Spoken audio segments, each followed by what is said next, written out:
ये सरकार जो भूमि अधिग्रहण कानून 2013 जो ऐतिहासिक कानून आपके कार्यकाल में बना था, उसका एक बाईपास कर रही है और जमीन छीनने का एक चोर दरवाजा लेकर आई है land pooling policy. Land pooling policy में विकास का नाम ऐसे दिखा दिया लोगों को कि विकास के भागीदार बनो और अपनी जमीनें दे दो। और आज़ाद भारत के ही नहीं, मतलब मैं तो कई बार कहता हूँ गुलाम भारत के इतिहास का भी सबसे बड़ा फ्रॉड किया इन्होंने। उन शर्तों पर किसानों का रजिस्ट्रेशन कराना शुरू कर दिया 2019 से, जो शर्तें किसान के पास है ही नहीं। आपत्ति सुझाव डीडीए ने मांगे, हमने लिख के दे दिए। 5000 से ज़्यादा किसानों को हमने साइन करा के दिए डीडीए में। जन सुनवाई में हम गए, सब बट्टे खाते डाल दिया कूड़ेदान में और रजिस्ट्रेशन खोल दिया कि भाई किसान अपना स्वेच्छा से विकास के भागीदार बनो। और 70% की जो सहमति का कानून आपने बनाया था ना कि एक अधिग्रहण में, उसका मतलब उसको दूसरे तरीके से पेश कर दिया कि जिस सेक्टर में 70% की सहमति आ जाएगी हम उसमें काम शुरू कर देंगे। 18 अगस्त 2022 को केंद्रीय शहरी विकास मंत्रालय ने एक नोटिफिकेशन निकाल दिया कि लैंड पूलिंग पॉलिसी को हम एक्ट बनाएंगे, यानी कि डीडी एक्ट 1957 में हम संशोधन करके और इस लैंड पूलिंग पॉलिसी को लैंड पूलिंग एक्ट में बदलेंगे। अब हमारी चिंता ये है कि ये जो लैंड पूलिंग पॉलिसी है ये संविधान के भी खिलाफ है और ये कानून के भी खिलाफ है।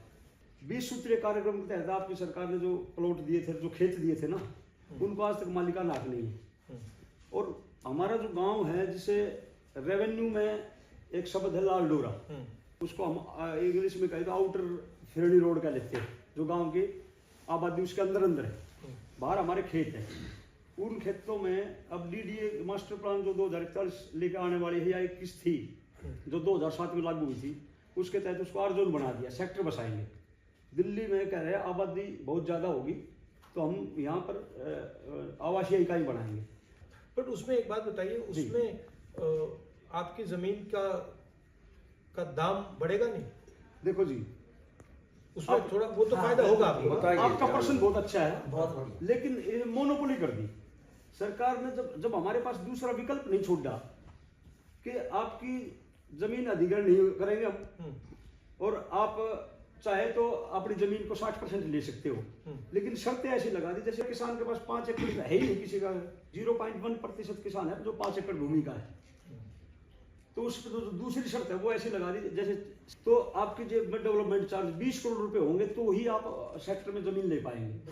जब बिल्डर को ये पता है कि ये एक भी किसान अपनी जमीन, विकसित भूमि बोलते हैं डीडीए, विकसित भूमि जमीन नहीं ले सकता 60%, क्योंकि ये 2 शर्तों में फेल हो गया, 100% किसान फेल हो गया। तो मतलब फाइनेंशियल रिक्वायरमेंट इन्होंने इतनी कर दी है कि आप उसमें जा ही नहीं सकते। दो फैक्टर और भी है सर इसमें क्या है, 20 गाँव की 20 करोड़ एग्जैक्टली 4 करोड़ प्रति डेवलपमेंट चार्जेस, डेवलपमेंट कॉस्ट वो आपको देना पड़ेगा। अगर नहीं दे सकते तो जाओ। ये क्या है? ये तानाशाही है। एक्सटर्नल डेवलपमेंट चार्ज ईडीसी कभी सरकारों ने बस नहीं दिया। बिल्डर देगा, आपसे जमीन ले लेगा, खत्म कर। सर इसमें भी ना लैंडलेस सबसे ज्यादा पिस रहा है। सर सेकंड थिंग, गांव की ज्यादातर जमीनें जो है ऑलरेडी व्यापारियों ने खरीद ली हैं, तो हम जो गांव का व्यक्ति है उसको उसका कोई ज्यादा बेनिफिट वैसे भी नहीं मिल रहा है। इसमें तो अगर है, अब तो हमारा तो विनाश है और डीडीए सरकार और जो बिल्डर और जो उसमें बसेंगे उनका विकास, एक तरफा विकास है। और ये एक तरफा विकास तो आप क्या मुझसे क्या चाहते हैं? हम ये चाहते हैं देश की सबसे बड़ी जो पंचायत है संसद भवन, और उसमें आप विपक्ष के सर्वमान्य नेता हो, आप इसमें हमारी आवाज उठाओ। दूसरा, हम चाहते हैं एक बार दिल्ली देहात का दौरा, जिस तरह आप सभी वर्गों से मिल रहे हो, इस तरह दिल्ली देहात में आप जाओ, एक बड़ी महापंचायत और कुछ लोगों से, ठीक है, महिलाओं से वहां मिलो। आप जो आप चाहते हो 3 पॉइंट रखने हैं वो हम रख देंगे और आपके यहाँ दिल्ली देहात आ जाएंगे।